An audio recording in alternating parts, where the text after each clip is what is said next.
I'm an author of medical thrillers. I'm a keynote speaker on the issue of reinvention after trauma, and I'm soon to be a TV host out of Hollywood. I have a couple of websites. The first one is for the books, and that is www.jennywhite.ca because I'm from Canada. And then I have a speaker website for doing my keynotes if anybody happens to be interested in that. And that's www.speakerjennywhite.ca. And you can find out all about me on those two websites. Thank you so much for sharing, Jennifer. And I must say, from one fellow Canadian to another, it's always good to speak to another Canadian. You bet. Absolutely.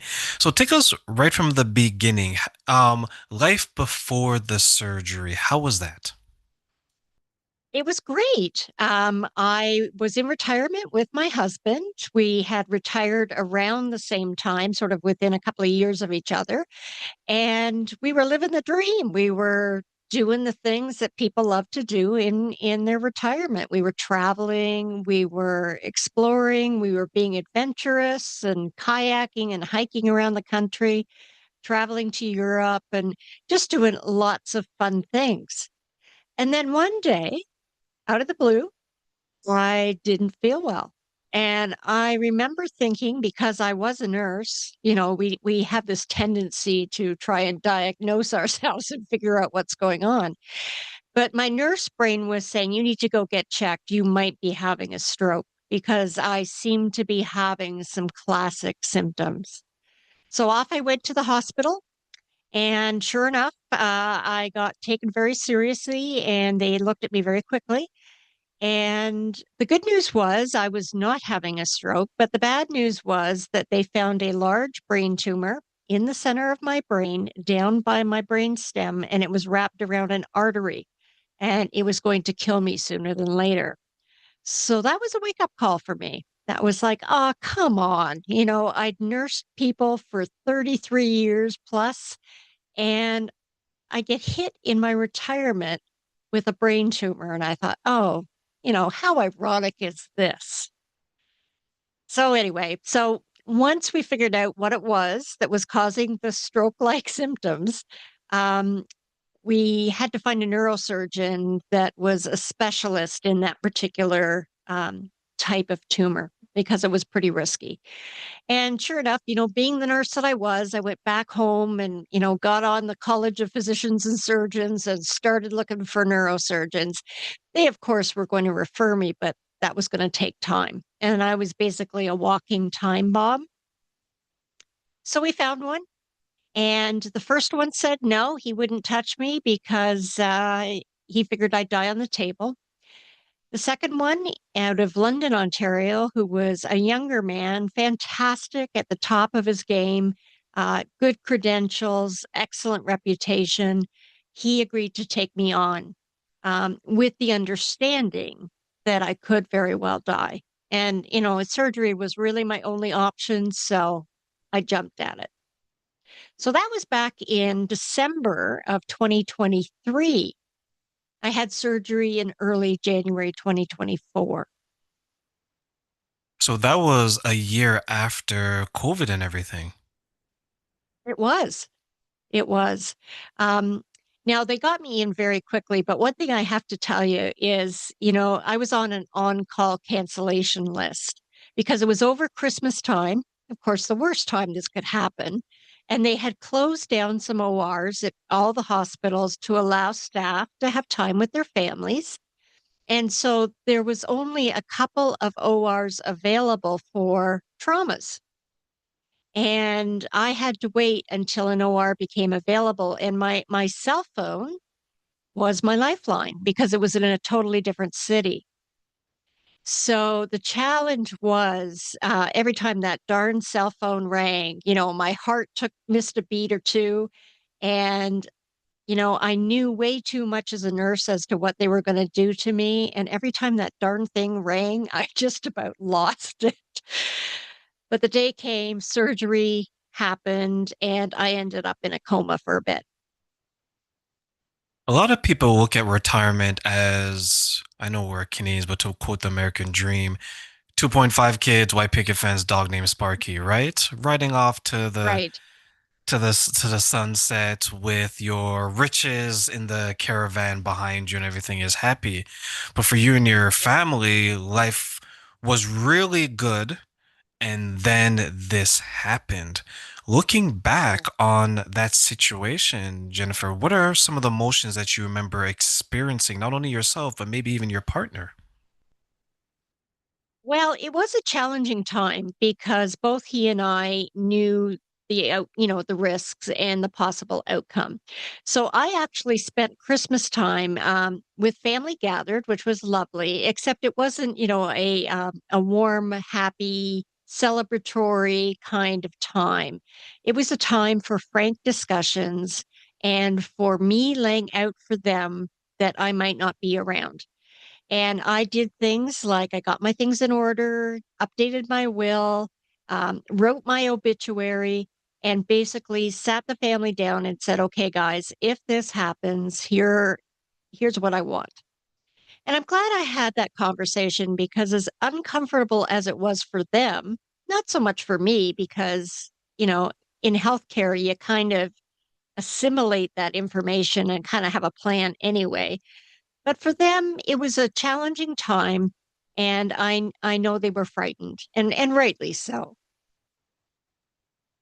Do you think that was like the nurse in you being able to do that, finding that courage? I think it was. When you're a healthcare worker, you're quite black and white in terms of it's one way or the other way, and so there's not a lot of mush in the middle. You kind of know based on your knowledge base. Here's what's going to happen. Here's what could go wrong. Here's what could go right. And here's what the outcome might be. So, yeah, I think it's kind of programmed into me as a nurse. When you sat your family down and you said that, hey, this is the situation. I have this condition. I am here today. I may not be here tomorrow, or maybe here tomorrow, maybe not here next month. Was there a sense of grief that you experience when you're outlining that there may be a possibility of a life without me for those close to me?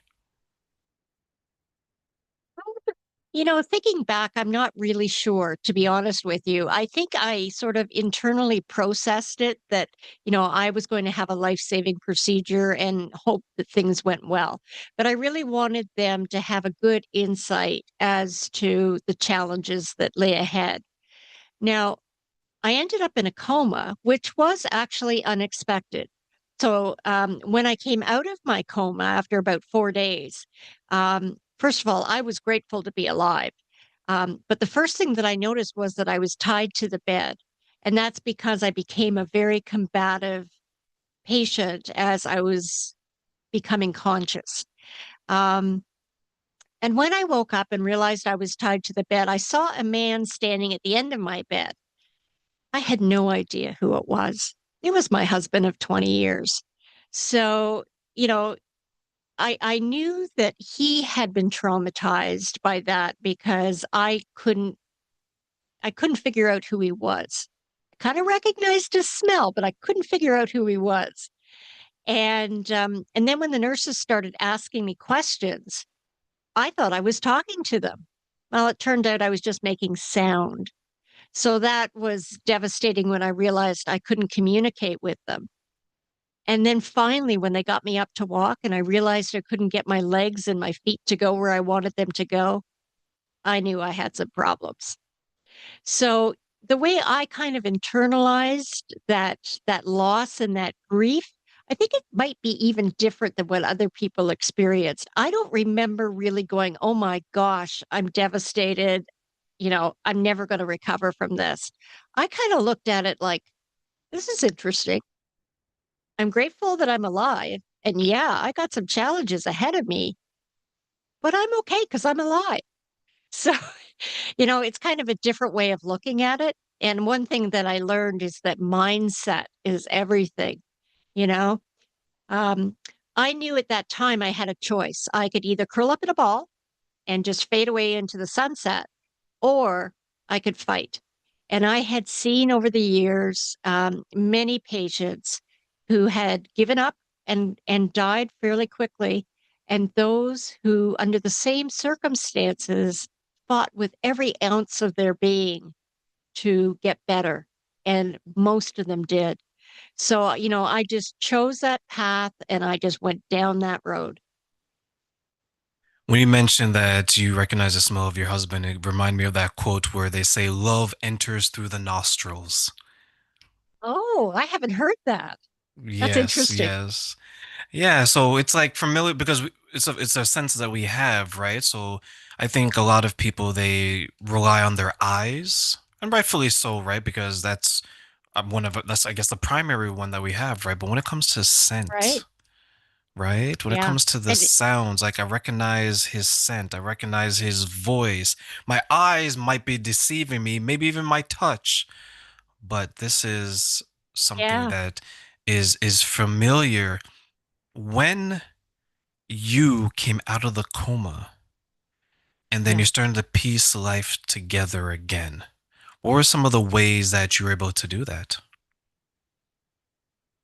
Well, it didn't happen at the beginning.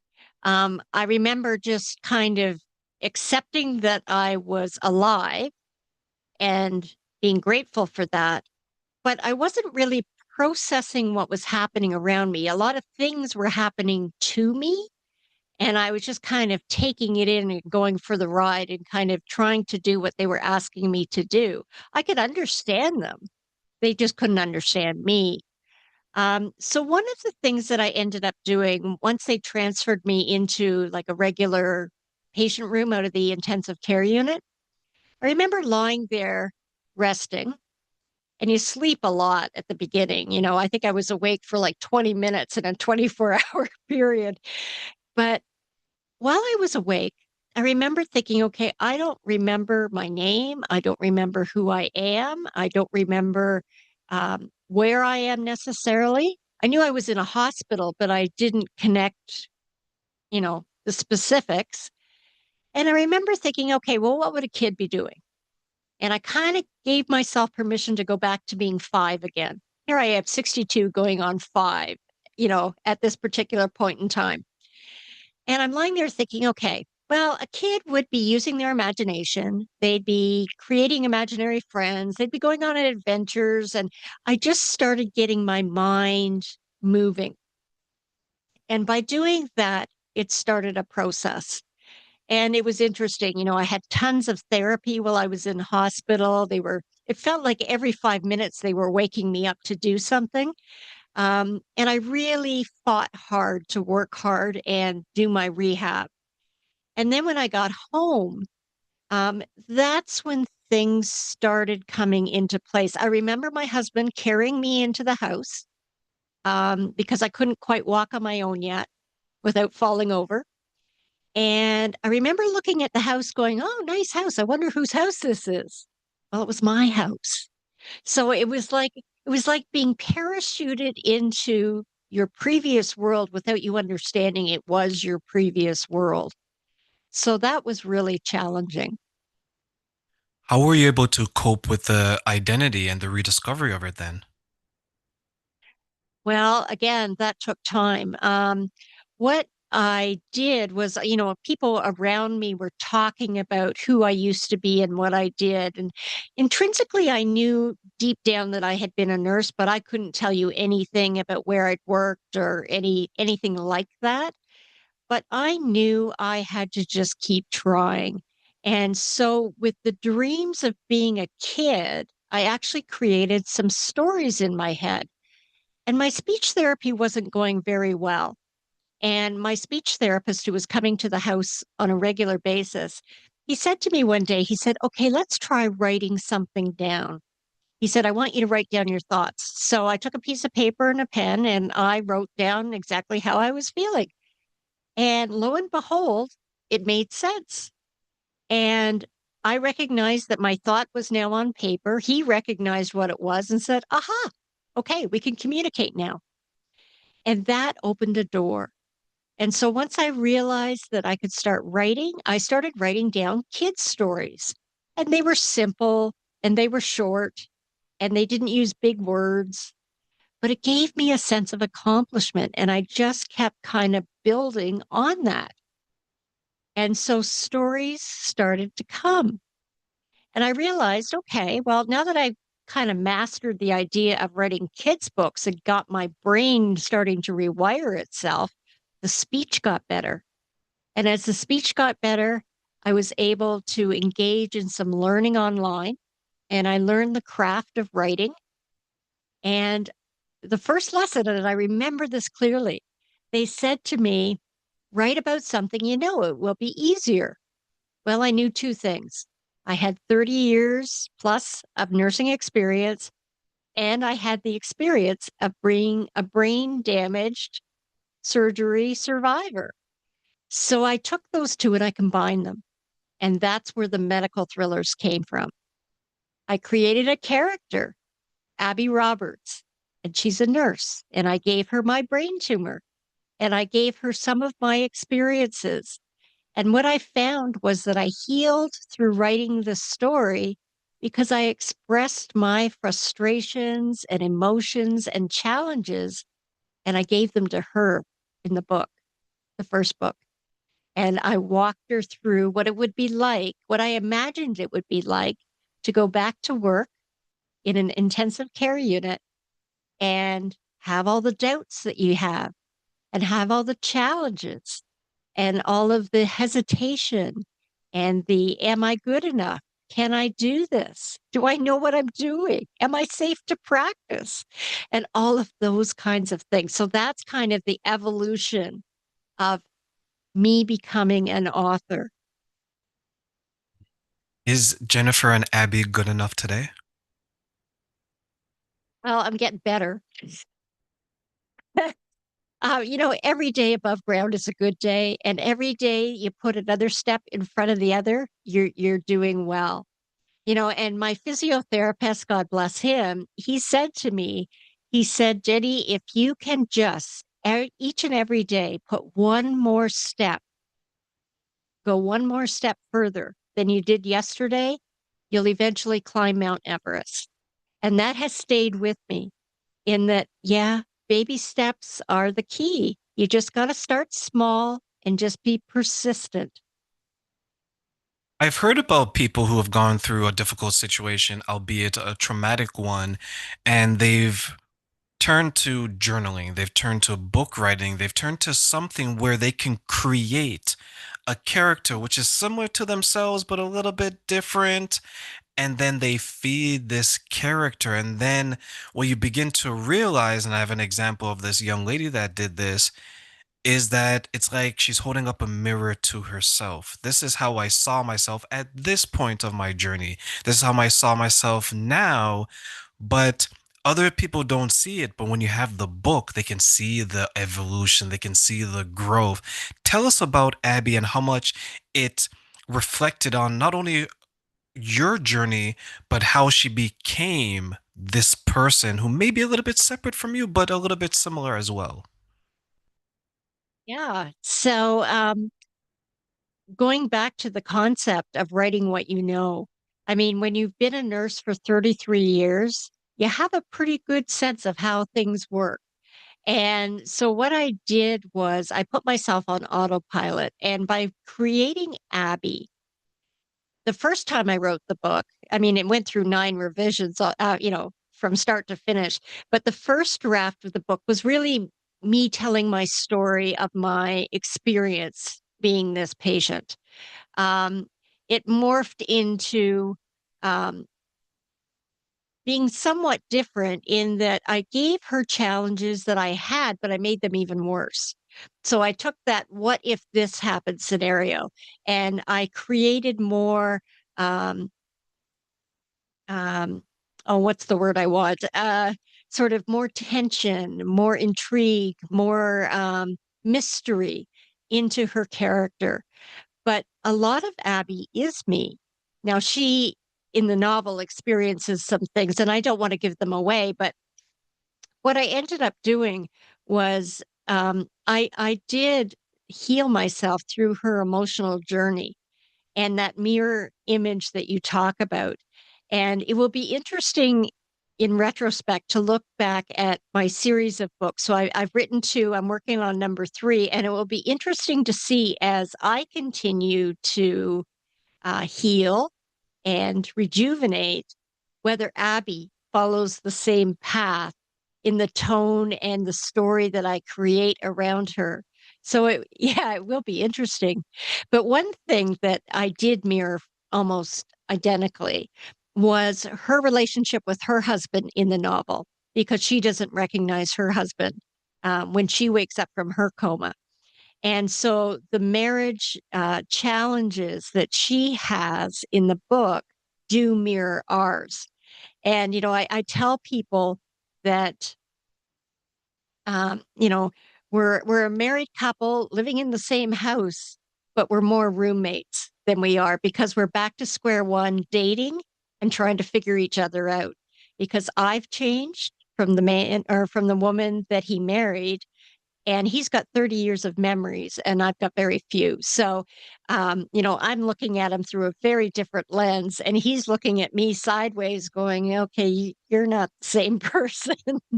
So yeah, it's interesting. I think that is courageous to say because maybe on the surface, we can hear these stories and we hear the triumph of it, right? From pain to power, from tragedy to triumph. I think some people forget, hold on, there's still chapters 2 to 10, right? Chapter one is what I went through, chapter 11 Yeah. is the end, but there's still chapters 2 to 10, right? There's a whole journey there that sometimes we miss because we like hearing about the pain.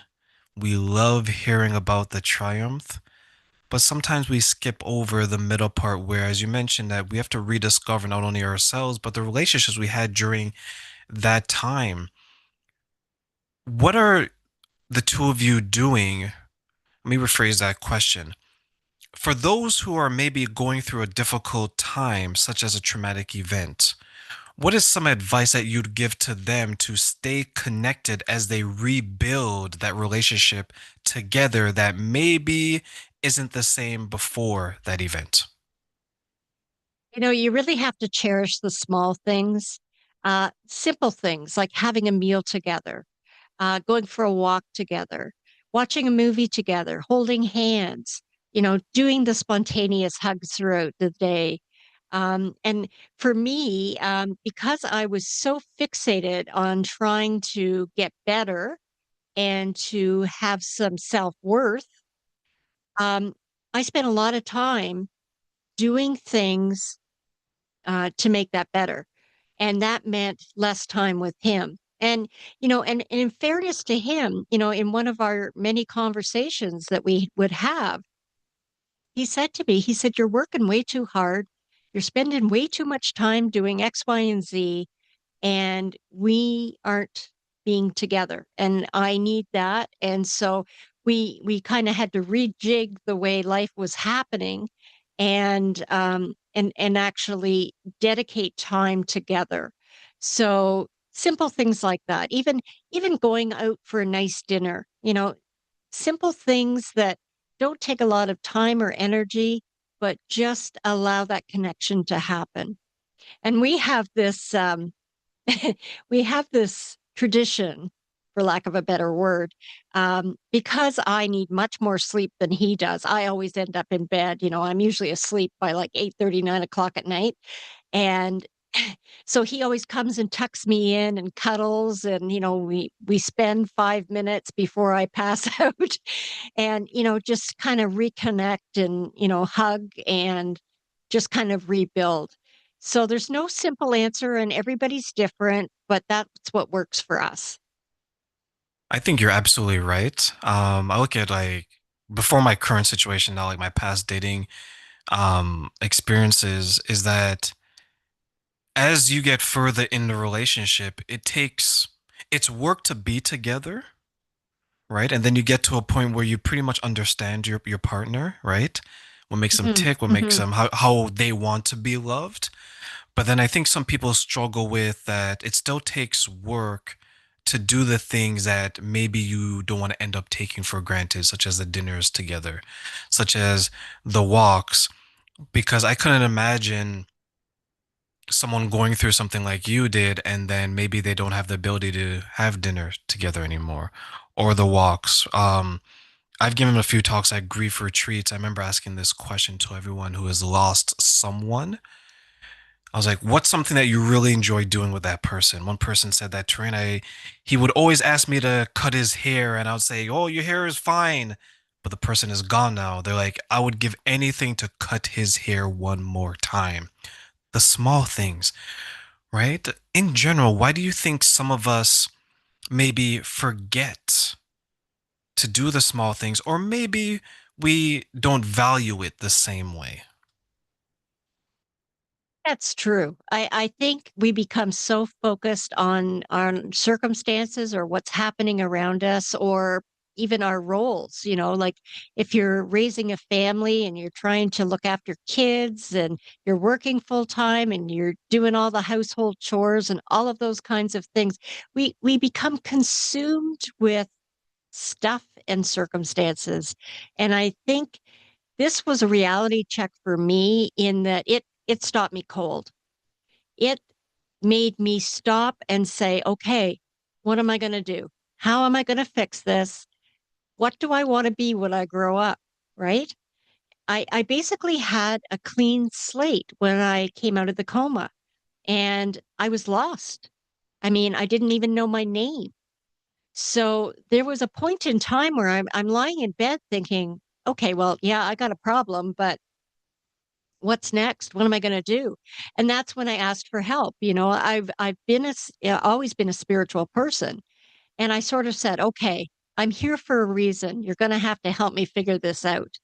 And it's funny how the universe works, and that was how it was the message of writing that came via the speech therapist who twigged something that made sense and that worked and that opened the door.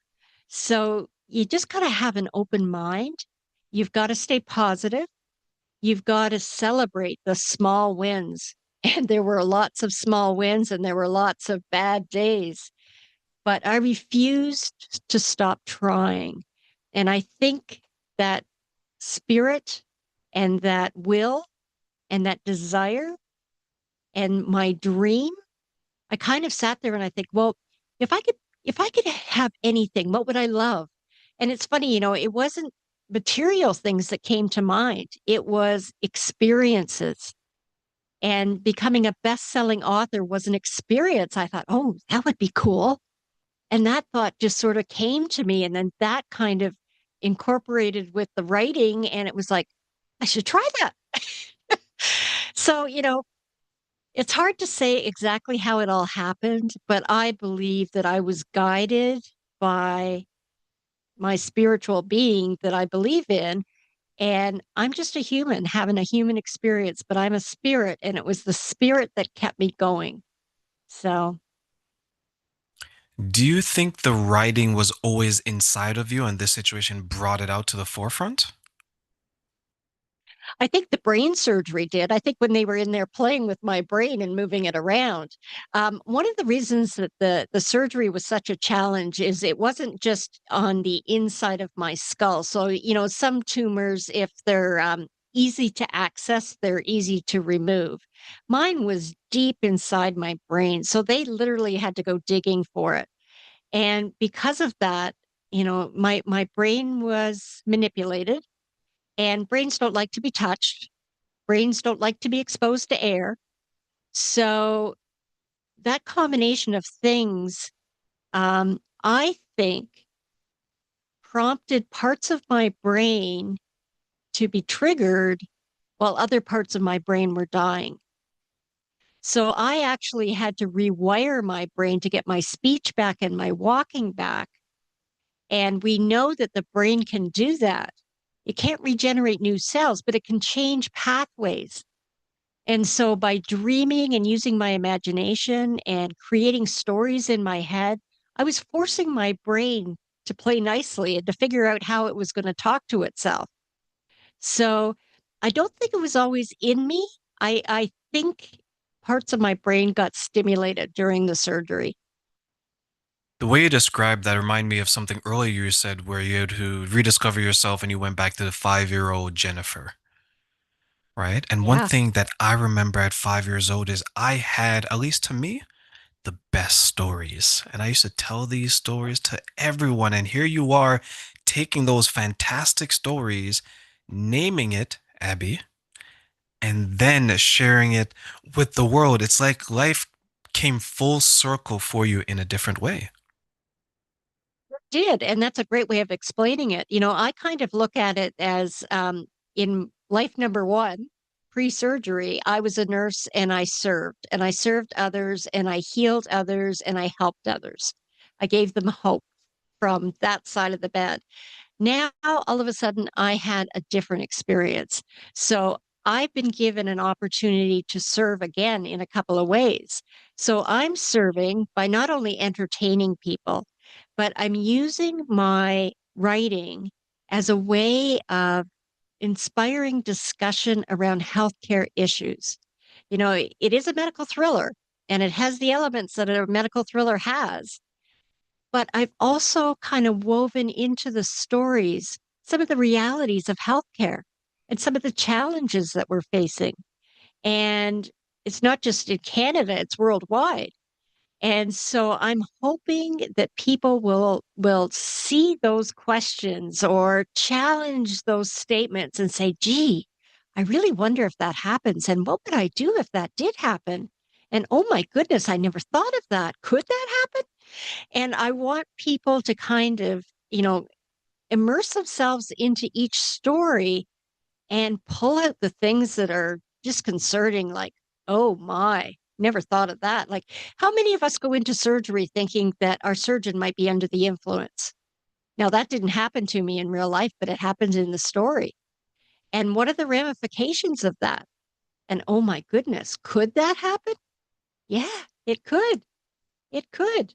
You know, That's one thing that I want people to realize is that all healthcare workers, doctors, nurses, everybody is human. We have good days, we have bad days. And we don't leave our baggage at the door when we come to work. People are human. They have emotions, they have feelings. They're happy, they're sad, they're scared, they're angry. And that can affect your experience as a patient. So that's an example of how that's woven into the book and how people go, oh, I can't imagine that happening. Well, there's case evidence out there that some of these things do happen. You have your writing as an outlet to help you along in your life. As you mentioned, life number two, you went from serving and helping people with a nurse pen, and now you have the writer's pen, right? You're still doing Yeah. it in your own way. One of the big things I've always heard from those who are rebuilding their life after something has happened to them is the importance of those around them and the community that they're building, from your partner to those who've been supportive to you. What kind of impact did they have on your life through this time, through this journey?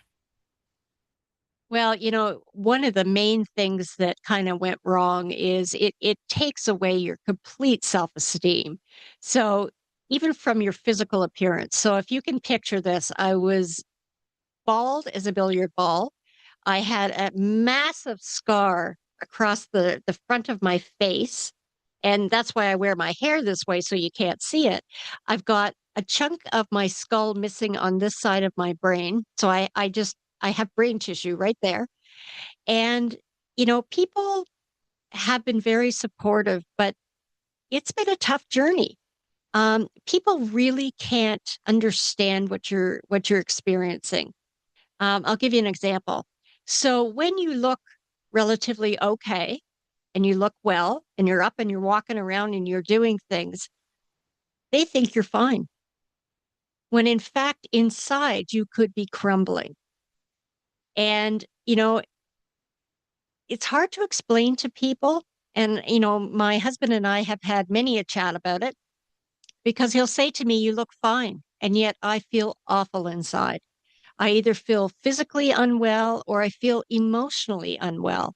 And, he'll say to me, talk to me, tell me what's going on. And sometimes you just can't verbalize the loss that you feel or the vulnerability that you feel or the sadness that you feel. You can't really express it, but it's there. And, it will take time to heal. There's no doubt about it. And, therapy helps and friends help and laughter helps. And, trying to live an active and full life helps. But there's challenges. I still, to this day, have days when I can't put a sentence together. And I don't know what it's going to be like until I wake up every morning. Some days I have balance issues and I fall over. And so they took my driver's license away. So those are just examples of the realities of your new life that people don't really understand because they can't see it. If Abby was standing in front of you right now and she told you what you just shared with me, what would you tell her? I tell her to be patient, to focus on self care, to continue to dream, continue to celebrate the little wins, and just keep going. So, Jennifer, be patient, celebrate the wins, and of course, self care. What does self care look like to you? Well, this has been brand new for me, which sounds ridiculous, but it really is true.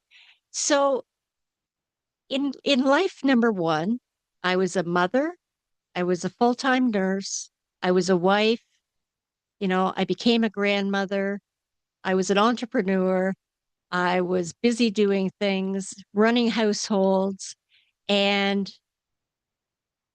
it consumed me.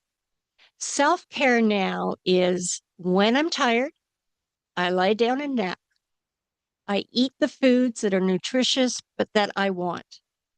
I take the time to be out in nature. Even if the world is chaotic around me, I just go, excuse me, need 15, and out I go.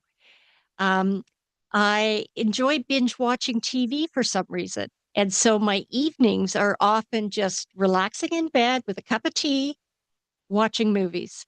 And that stimulates memories and it stimulates imagination and it makes me feel kind of normal, if you know what I mean. But I have really focused on self care now. When I realized that self care was more than spas and pedicures and manicures, I began to love myself in ways that I wish I knew earlier, but I needed to know it at that specific time because maybe that's when I needed to know it. Similar to you, if I want to lay down like a pig in mud and do nothing, I do it. If I want to watch TV, because I just got Disney Plus and Netflix this year and I'm living the good life, Jennifer, let me tell you, I do that as well. I think sometimes when you're in the industry, such as healthcare or mental health or something along those lines, where you're very service focused, very patient heavy, you begin to neglect yourself in ways that you don't even realize until something goes wrong. When you compare life number one to life number two, what are some of the things that you know that you wouldn't go back to doing and why? Oh, good question. I probably would not go back to trying to please everybody. That just is a no-win situation. I think I now set limits on my time based on my energy and how I'm feeling on any given day. And there are days when I'm in bed, just crashing and letting nature take its course and, reviving me. Um, I really want to challenge society's ideas of what we should and shouldn't be doing at any given age or any given period in our life. I've had people say to me, even family members say to me, why are you doing this? You don't have a need to do this. You're financially secure, you're alive, you're happy, you're healthy, you live in a beautiful house. you don't need all this stress of writing books and marketing and all of this kind of stuff. But what they don't understand is that I'm having fun. I'm having fun for the first time. And I think I'm probably working harder now in terms of effort than I did before, but it doesn't feel like work. It's joyful, it's fun, and I'm enjoying every minute of it. So even though they're saying to me, look, you're in your mid 60s now, you should be slowing down, you should be doing X, Y, and Z. It's like, no, no, I'm not done yet. I want to try this. I want to try that. I'm having a lot of fun. What does fun look like to you today versus what it looked like to you back then in life number one? Well, it's funny, it's different. Life wonder number one would be like weekend escapes with the hubby, to a B&B or something like that, or riding bikes or fishing maybe. Now it's more focused around traveling for my writing, doing speeches in different places. I'm going to, where am I going? Next week, I'm going to down by St. Louis next week to give a speech. And I'm excited because it's fun. And I get to share my story. And when I share my story, maybe somebody in that audience is going to hear it and go, you know what? If she could do it, I could do it too. And just reframe their circumstances and find a path that works for them. And just by talking about it, it provides hope for people. And so that's fun for me now. Sounds odd. Some people think I'm crazy, but I don't care. Was that saying crazy like a fox? And who doesn't like a fox? Yeah, exactly. Exactly. Let me ask you, Jennifer, one final question before I let you go today, because you mentioned hope and you mentioned self care and all these beautiful things that you're doing for yourself and with those around you, which is very, very amazing. Because I think sometimes we can be fragmented by what's going on in the world because there's so many distractions, things keeping us away from writing or expressing ourselves in so many different ways. What are three things that you wish people knew about the power of hope and why? Oh, wow. Okay. It's a very loaded question. I hope I can give you a decent answer. So, you know, as long as you're alive, there's hope. You have the power to do anything you want to. You just have to, have a vision, have a dream, and figure out a path to get there. And it doesn't happen overnight. It's one day at a time, it's one baby step at a time. But hope keeps our spirit alive. It, it shows itself in so many ways. When you're hopeful, you can give more. When you're happy, you can give more. Um, when you're focused on positive things, you can attract positive things. It's amazing what's sort of come into my life in the last 2 years. And it's just by meeting wonderful people, sharing the story, sharing the writing, and just, exposing myself to have an open mind and have discussions with people. So that's one thing. But I don't think people realize that they have more control than they think they do. We think we're controlled by circumstances, by where we are in life, perhaps the period we're in life, perhaps the financial framework that we're living within. But what I want people to realize, if I could go from a coma where I have to relearn how to walk and talk, and I've lost my memories, to reinventing myself into somebody who feels empowered and has self esteem and is serving others, I think that tells you that anything is possible.